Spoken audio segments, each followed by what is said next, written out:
用100期视频讲解全部1376款红白机游戏。大家好，我是雷文，欢迎收看红白机游戏终极鉴赏系列，今天是第30期。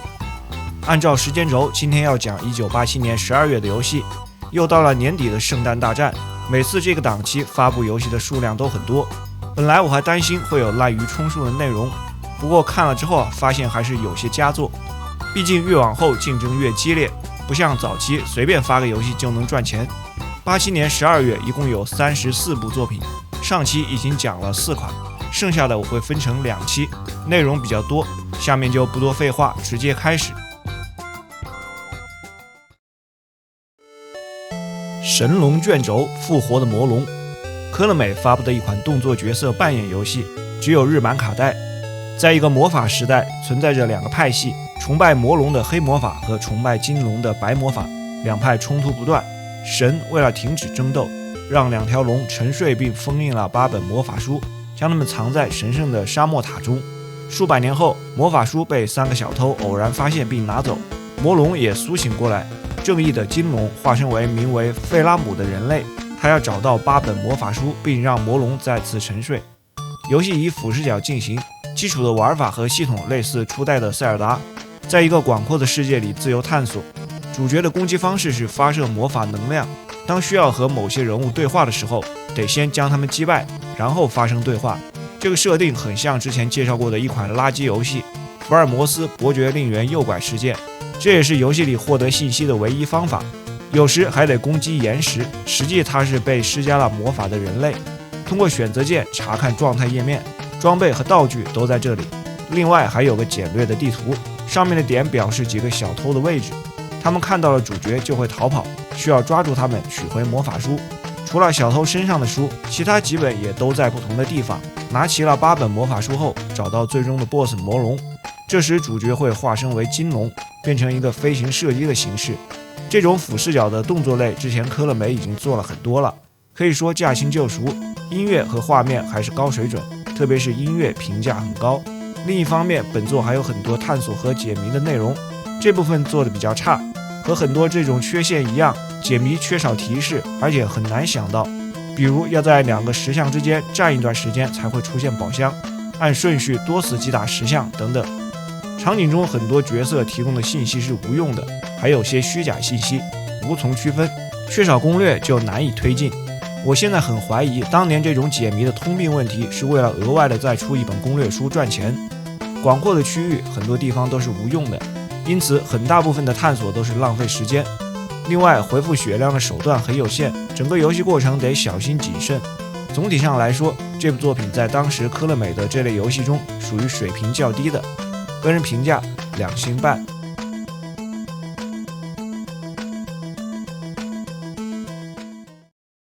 霹雳娇娃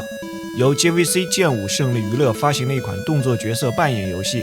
改编于真锅让治当时的热门科幻漫画，原名是 Outlanders。 游戏最大的卖点就是封面上的比基尼外星公主，然而她在游戏里并不是可以使用的角色。漫画原作大致讲的是一个外星帝国的军队入侵地球，由他们的公主卡姆带领，男主角若龟哲也与外星公主意外相遇，坠入爱河，两人想要结婚，然后发生了一系列的故事。游戏的内容讲述了2人已经私自结婚之后的一天，公主卡姆被外星人抓走，男主角前往营救。探索时还是俯视的视角，战斗是计时制，这部分做得很差。当面对多个敌人时，只有一种方法，走位引导敌人站成一排，然后不停地砍就能获胜。如果不这样做，主角只有死路一条。敌人会掉落一些物品，捡起地上的物品要手动选择指令，很麻烦。场景里像男厕所符号一样的图案，蓝色的可以移动，表示敌人；橙色不动的表示可以交谈的 NPC。 升级的方式可以是消灭敌人获得经验，或者收集笑脸徽章，购买物品也能获得徽章。主角使用的武器是不同强度的剑，也有远程攻击的枪，但有些敌人枪是无法消灭的。后期主角会拥有魔法，但基本没有效果。这部分的内容要么是存在 bug， 要么是游戏制作还未完成。整个游戏里的区域除了室外几个类似迷宫样子的单调场景，移动的时候画面会跟着滚动，其他的都是固定画面的房间。包括城镇，也是几个简陋的房间组成，贴图都不带换的，非常抽象。在消灭了几个 BOSS 之后，最终见到外星公主的爸爸，经过他的同意，两人举行婚礼，游戏结束。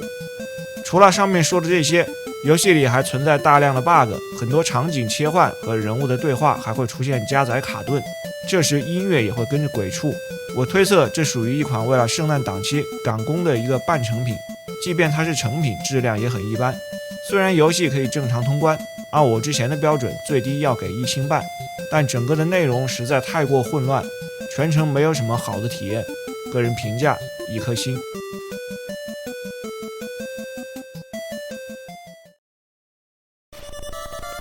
第一滴血，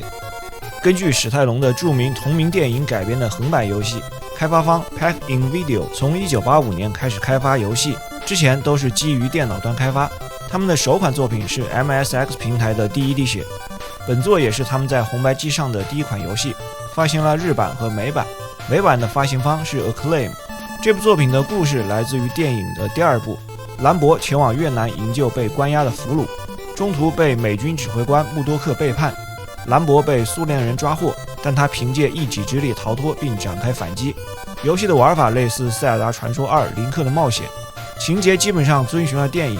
一开始，特奥特曼上校问兰博是否想要离开监狱并接受任务，只能选择是。然后来到营地中，可以和其他的人谈话。这里再次和上校对话时，会告诉兰博任务。我这里用的素材是美版，画面顶部显示人物的生命值，也有经验值的设定。美版里显示的是 EXP， 如果是日版用的是 Anger 怒气值。开局一把小刀，到后面可以使用的武器都显示在画面顶部。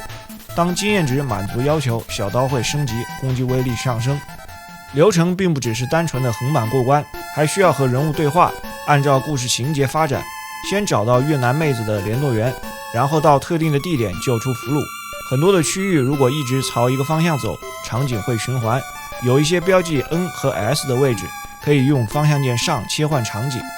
用选择键切换其他的几种武器。比较常用的是投掷用的小刀和弓箭，这2个武器在游戏里数量比较多，消灭敌人有些时候会掉落。弓箭的射程更远一些，其他几种一般在特定的地方用一用。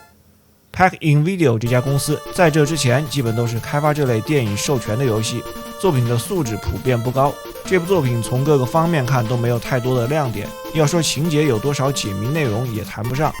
动作战斗部分，先发行的日版在人物攻击和被攻击的判定上有很大的问题，实际的判定区域和贴图的位置不匹配。后来的美版对这个问题进行了修复，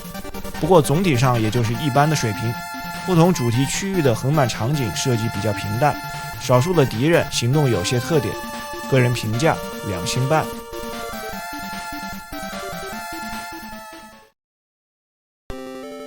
上海，关于这样一款游戏，相信绝大部分的朋友都见过。在做这个游戏介绍前，有一个问题我一直没搞明白，为什么它叫上海？一通搜索之后得出的结论是没有为什么。我问了 AI 这个问题，下面一段是他的回答。动视在1986年开发游戏时，选择上海作为游戏名称，主要基于市场部对上海一词在英语语境中的感知。他们认为上海的英文发音具有被俘虏的魔力，其直译 Upper Sea 海上的城市带有神秘感和探险色彩，能吸引欧美玩家对东方文化的兴趣。当时上海作为中国现代化的象征，被西方媒体塑造为兼具传统与现代的神秘都市形象。动视借此标签强化游戏的异域风情，符合当时电子游戏市场对东方元素的猎奇需求。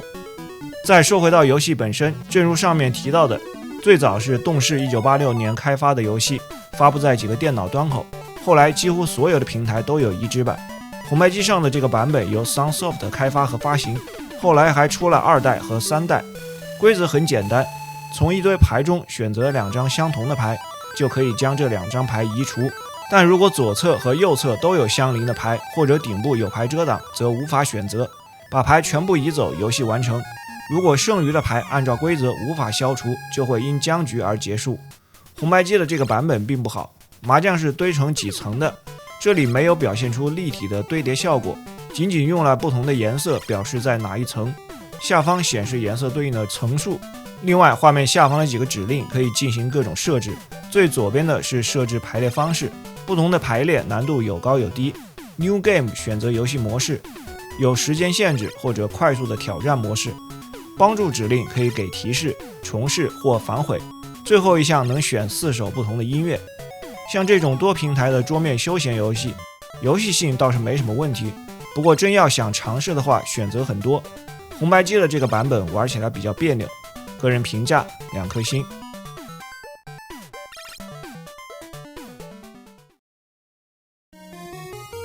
星球大战，关于星球大战这个 IP 的游戏系列，红白机上出了3款作品，这座是南梦宫开发发行的，仅有日版。另外的2座都是卢卡斯艺术开发，当时公司的名字还是卢卡斯影业游戏。这部南梦宫版星球大战的故事基于电影的第4部1977年上映的《星球大战：新希望》，但是游戏的内容并不完全按照原著，还有一些原创的角色和行星。类型是横版的平台动作类，还结合了其他形式。进入游戏前可以选择2种难度模式，玩家控制主角卢克，主要的攻击武器是光剑，没有血条，采用了祭死的设定，碰一下就挂，难度很高。消灭敌人后会掉落淡蓝色的菱形物品，被称为原力，不同的大小获得的原力点数不同，使用原力来执行特殊动作，如漂浮、加速、全灭敌人、停止时间和光剑远程攻击等等。按下暂停键，选择对应技能的图标就能发动。前面关卡末尾的 BOSS 都是维达的替身，见面的时候长得和维达一样，击中他一下会变成本来的样子。击败 BOSS 后还没有过关，要在特定的场景救出同伴。有些关卡还会有一段坐在 F0 小飞船上快速移动的内容，在这里通过撞击就能消灭敌人，但如果被命中也会直接挂掉。2个关卡之间还有一段在不同的行星之间移动，这里驾驶千年损耗，变成坐在驾驶室内的第一人称射击，飞船也是比较脆弱的，只能承受3次攻击。总共7个关卡，后面的关卡里有些特定的位置需要同伴帮忙，相当于轻度的解谜，也是按下暂停键，被救下来的同伴头像会出现在菜单中，选择对应的人物。游戏内的道具呈现圆球状，都是计时消耗的，除了前面提到的特定位置的 F0 小飞船，还有奖命道具和手枪。获得手枪后只要不死，在当前的关卡可以一直使用。第6关末尾和真正的维达战斗，将他击败后前往死星。在一段第一人称飞行射击的内容之后，来到了最后一关，这是驾驶 X-Wing 战斗的内容，是一个纵向的飞行射击形式，要在限定的时间内到达目的地，最后欣赏通关画面。这部作品的内容相当丰富，几种类型结合的也很好。游戏内涉及轻度的解谜部分和原著情节有些关联，但是整个故事的一些改动和原创的地方又和原著矛盾，这一点显得很蹩脚，也被原著的粉丝诟病。难度过高也被认为是一大问题，主角的光剑很多时候面对敌人都处于劣势，还有不少平台场景难度也很大。大部分的评论都认为这样的设计不应该采用祭死的设定，除此之外该作整体的素质都很高，个人评价3星半。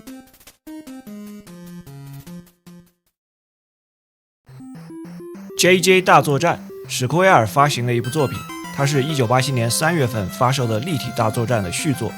前作在第19期节目中有介绍，这款续作只发行了日版卡带，同时也支持红白机的 3D 系统，通过佩戴专用的外设实现 3D 效果。游戏在系统上和前作基本相同，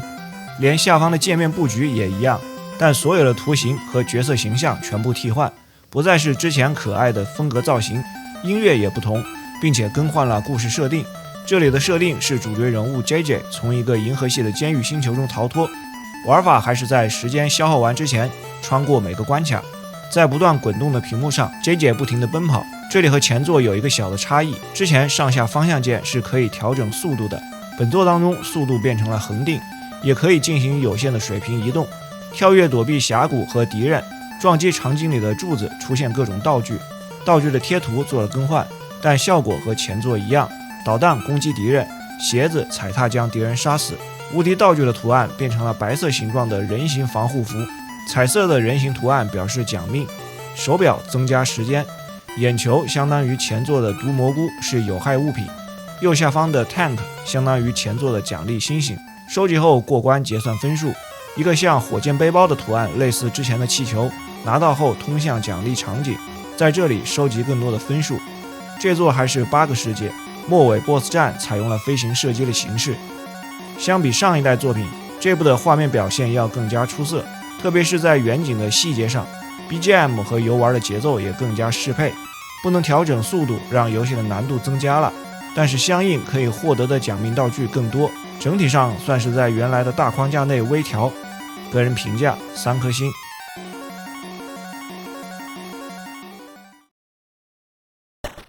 Konami 棒球，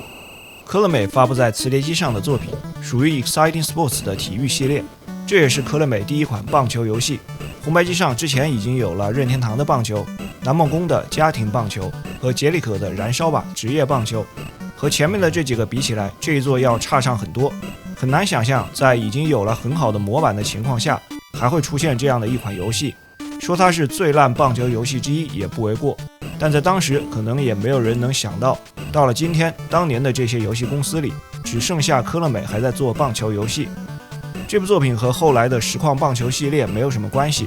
因为实在太烂，也没有续作。开发时它的最大卖点是有一个球队管理模式，在这个模式里可以创造自己的队伍，编辑和交易球员，听起来很不错，但是在磁碟机上的程序优化不佳，导致了这个游戏模式下要反复的更换磁盘的 A、B 面，加上每次都是很长的读盘时间，让绝大部分人几乎没有耐心玩下去。常规的锦标赛模式里，基本玩法和其他的棒球游戏差不多，也有队员和球员的数据这些内容。如果是和电脑对战，绝对会是一场糟糕的比赛。首先在投球和击球的画面里，视角像是捕手的位置，可能这样的设计是想增加临场感，但由于技术原因，从这个角度看到的就是球不断变大，很难判断球速的快慢。然后最大的问题是电脑的 AI， 会导致比赛过程中出现各种违反常理的错误，比如当电脑投球时，经常会将球投到对方击球手的身上，直接将对手保送上垒。当将球打到野外的时候，就在跟前的外野手不会上来捡球，而是让更远的内野手来捡球。此外还有些 bug， 如垒上的进攻队员突然消失，球滚到有些位置，防守人员无法到达等等。以上这些会导致人机对战的平衡性完全崩溃。很难想象以当时科乐美的水平会做出这样一款游戏。由于网上关于这部作品的资料很少，所以我并不了解这款游戏开发时发生过什么，但它质量低下这点没有疑问。个人评价1星半。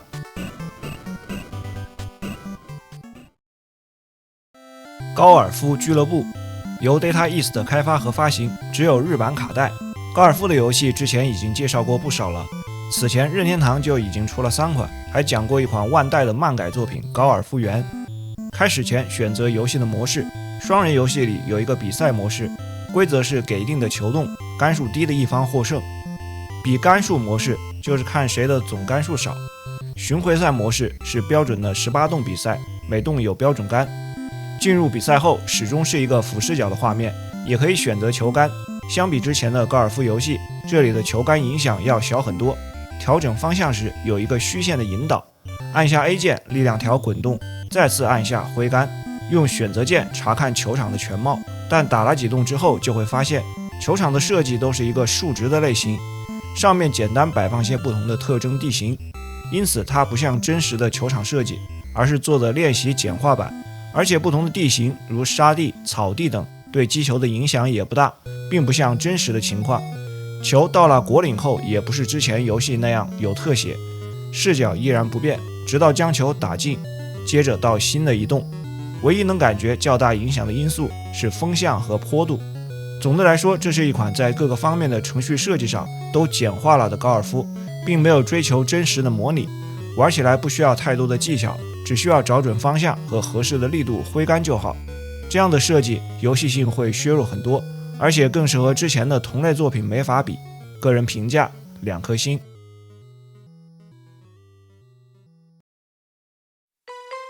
家庭网球，这期一下连着来了3款体育游戏，这是南梦宫出品的体育游戏，因此它属于 Family Sports 系列中的一员。在红白机初期任天堂的网球游戏之后，这是第2款网球作品。实际上这座的基本系统和任天堂的网球一样，在此基础上添加了一些内容，之前南梦宫的家庭棒球游戏就用这个套路，可以说相当成功。开始的游戏模式里，第一个是游玩单场比赛，可以单人、双人或者观看，还能选择4种不同的球场：硬地、草地、红土和宇宙。前3种场地是模拟现实中的效果，草地球的弹跳较低，红土场球反弹后速度较慢，在宇宙球场球反弹后变得更高，速度也更快。第2种锦标赛模式，先设置游玩的人数，然后从16个球员中选择1名，这些都是当时著名的网球选手，也根据他们设计了漫画形象，不过名字稍微做了改动。球员有参数差别的，但是游戏中并不显示。之后再选择游玩哪一个公开赛，包括了4大满贯，加上日本和宇宙公开赛。8名球员采用单场淘汰，争夺南梦宫杯的冠军。单场比赛可以只玩1盘或者3盘2胜。如果是最后一个世界巡回赛模式，要把所有的公开赛都打一遍，而且每场都是3盘2胜制。特定的公开赛里场地是固定的，4大满贯的场地和现实对应。进入比赛后，球员都是大头的 Q 版，有几个女球员，她们的球拍更大，基本的玩法和任天堂网球差不多，快速小跑的动作让人感觉很熟悉。不过本作在击球的时机和判定上有些区别，特别是发球和挥拍动作的早晚，不能按照任天堂网球的手感来玩，不同角色之间也有差异，应该说操作上难度要大一些。这部作品算是南梦宫对任天堂体育游戏的又一次翻版优化，但它并没有之前的棒球那么成功。虽然加入了真实的人物、场地这些元素，但操作的手感上做得不够好。总的来说，还算是可玩的一部作品，个人评价3颗星。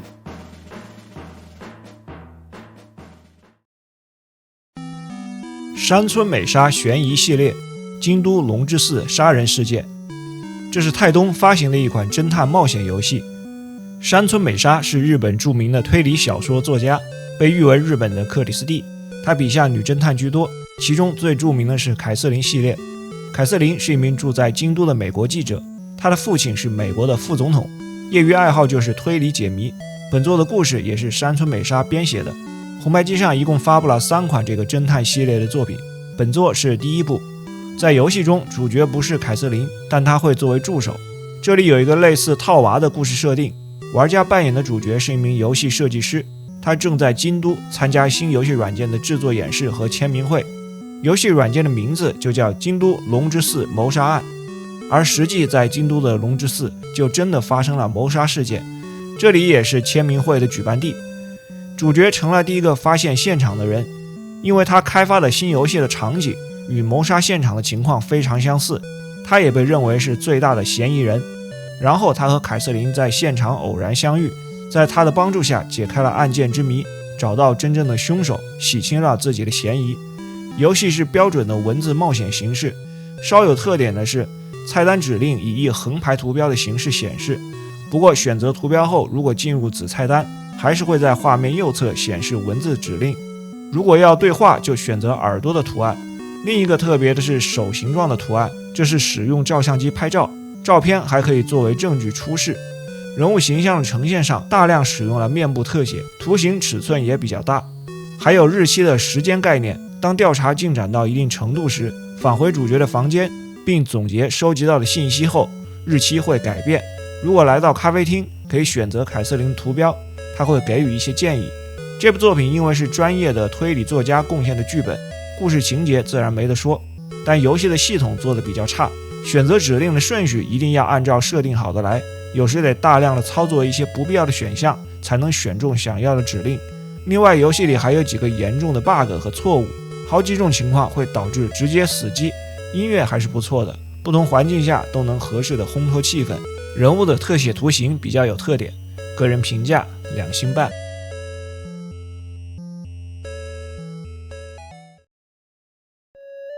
铁道王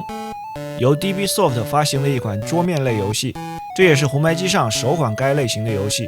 大家最熟悉的这类作品还是大富翁。这作虽然不太知名，但它在一定程度上影响了后来推出的桃太郎电铁系列。游戏里的目标是扩大铁路资产，最终成为铁道王。地图是以欧洲西部为背景，地点是西欧几个国家的一些重要城市，城市名都用平假名书写。进入游戏前可以设定规则，选择玩家和电脑的数量，设置结束条件，包括到达的目的地次数和获得铁路线路的数量。当然，如果有人破产，即使没有满足条件也会结束。结算的获胜条件是综合评估持有的现金、拥有的线路和城市，以及达到目的地的次数。开局后右侧的指令有4个选项，第4个查看地图，上面会标明所在的位置，红色的圆点表示城市，对应颜色的旗帜表示目标终点。回到指令列表，第一个相当于扔骰子，1到6决定前进的步数，但也可以在中途停下来不走。每个红色方块表示城市，之间的白色方块是火车站。一开始都是国有，通过这些地方都要付20的通行费，所以只要移动就得给钱。当然，到了非私有的地段可以购买，价格是100，对手到此付通行费也是100。每次到达旗帜标明的终点获得金钱，金额是50乘以经过的车站数。所以路线怎么走有一定的策略性，并不是距离越短越好，中间路过的地方也不是每个都要买，因为别人不一定从这里过。顺便说一下，第2个和第3个指令分别是买和卖。另外一大内容是事件，通过字母 A 到 F 和数字0到9的组合，共有60种不同的事件。玩家控制按一下 A 键，随机选定 A 到 F 的大类，再按一下选定数字。通常 A 类都是好事件，可以得钱， B 类是一些不受控制的事件，不同情况效果有好有坏，有些能瞬间翻盘。 C 是咖啡休息时间，这时所有的数字都是一样的。 D 类都是赔钱的事件，最后一个 F 类是参加赌马，数字也不影响。按照这个设计的规则，游戏性应该是很不错的，不同的路线到达终点，还有买地都需要策略，多样的随机事件又有运气的成分，不过也有很破坏平衡性的设定，包括一些随机事件和赌马。另外，电脑的策略比较单一，大部分情况都是沿着最短路线往前冲，买下沿途经过的所有地点。考虑到这是红白机上第一款这类游戏，总体素质属于中上乘，多人游玩会更有意思，个人评价3星半。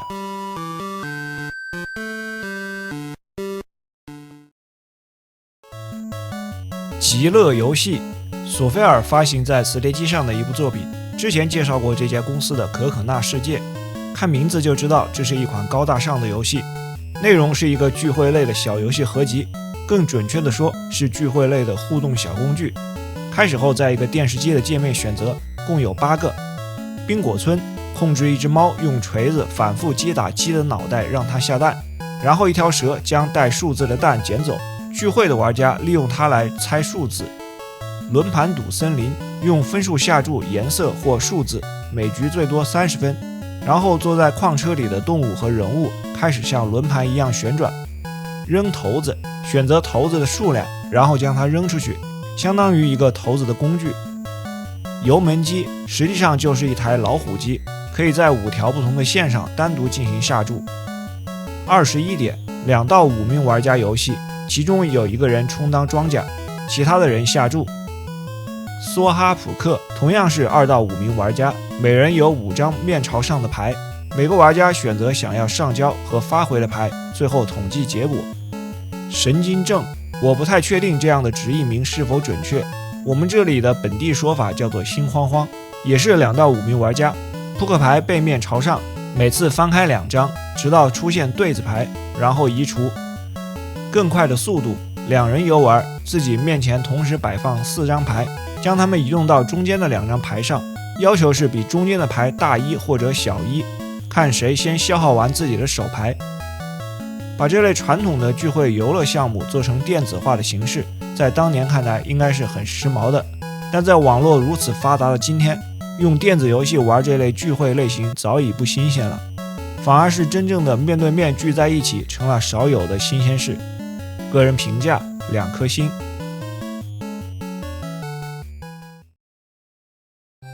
银河3人行，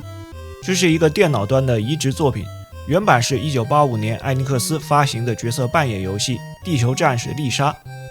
红白机上的移植版由任天堂发行，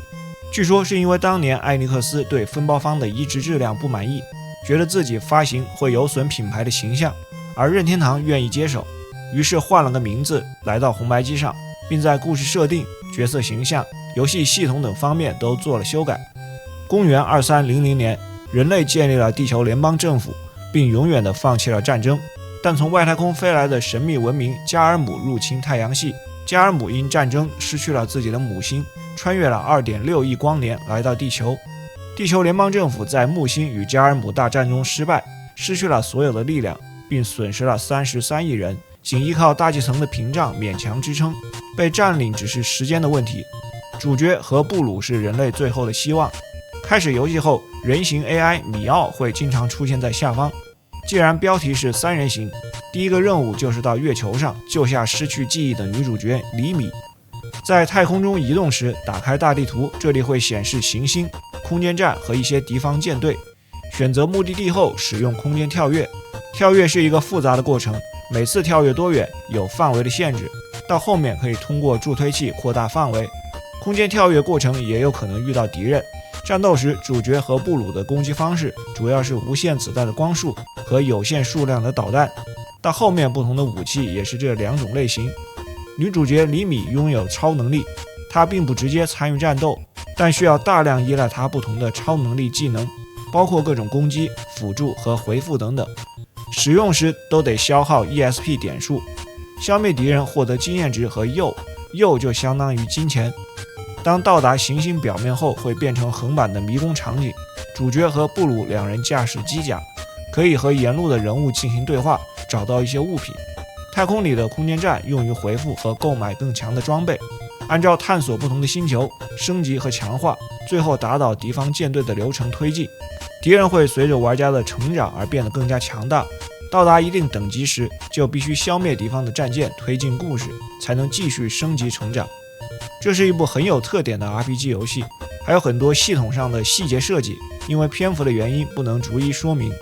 艾尼克斯的角色扮演作品都很注重故事情节，这作的故事也获得了极高的评价，而且还有一个很虐的全员悲剧结局，最后只剩下主角一个人回忆过去。游戏的问题主要是战斗的平衡性不佳，行星表面的横版内容比较空洞。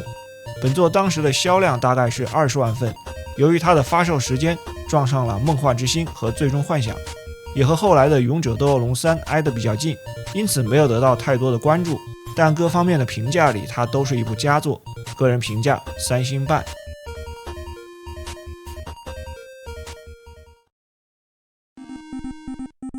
刺激拳击游戏的原名是 Exciting Boxing， 所以它是科乐美 Exciting Sports 系列成员之一。这是一个很特殊的体感游戏，由人类娱乐开发。看过之前节目的朋友就知道，人类娱乐给万代开发了家庭教练的体感系列，因此这款刺激拳击采用了相同的体感原理。但是当时不同厂商之间的这种外设是不会通用的，科乐美当然会卖自己做的体感外设。这款游戏用到的是一个带有压力传感器的巨大充气带，袋子的外侧画着一个漫画拳击手的人物，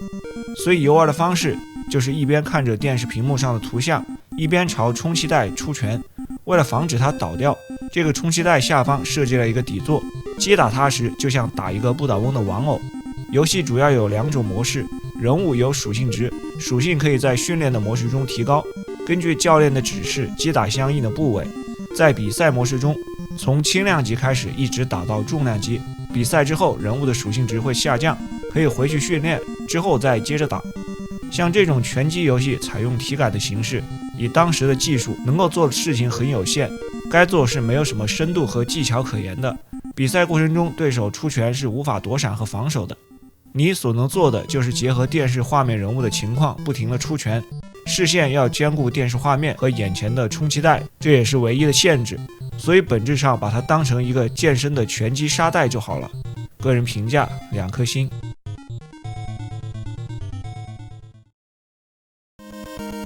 洛克人，卡普空在红白机上的一款经典动作作品，这是整个系列的开端，后来也被称为元祖洛克人系列。从第一部发售至今，元祖系列一共出了11部作品，如果算上后来的洛克人 X、Zero、EXE 等其他的系列，整个洛克人家族已经推出了100多款游戏。本作也是卡普空的首款红白机原创游戏，之前全是街机移植，起初只是试验性质的开发，由缺乏经验的小团队负责。意外的大获成功后，卡普空也将更多的精力投入到了家用机游戏当中，之后贡献了众多经典名作，游戏的日版名叫洛克人 ，NES 的版本叫做 Megman。在不久的未来，20XX年，工业机器人已经流行起来。著名的机器人设计师莱特博士以帮助人类为目的，开发了许多机器人。但有一天，这些机器人失控并开始攻击人类，其中包括了莱特博士创造的6台工业机器人，他们被称为机器人大师。莱特博士意识到是他的老对手威利博士在幕后搞鬼，他的辅助机器人洛克具有强烈的正义感，并提出被改造成战斗机器人来阻止威利博士的计划。洛克人从此诞生。开始时的6个关卡由玩家任意选择顺序。洛克人的初始武器是发射子弹，只能朝水平方向射击。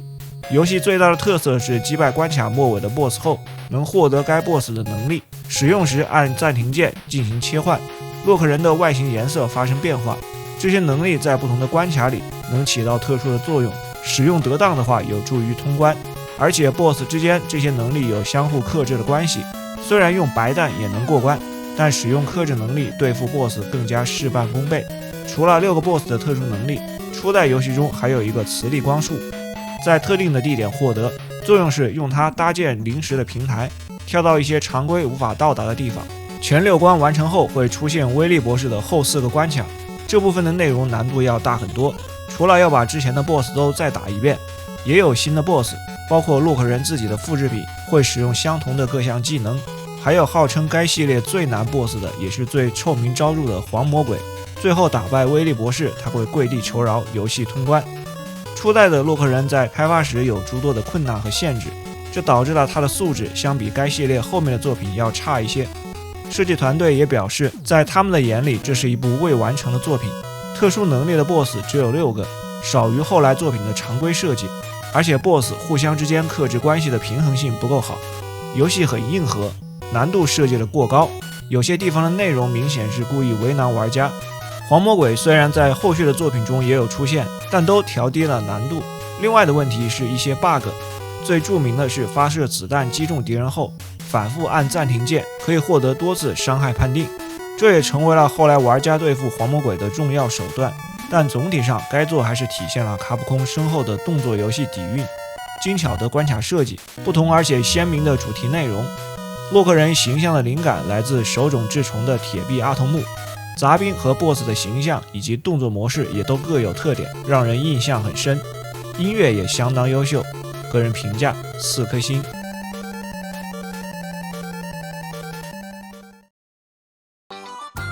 好了，以上就是本期的全部内容，下期我们接着看87年12月份剩下的游戏，咱们下期再见。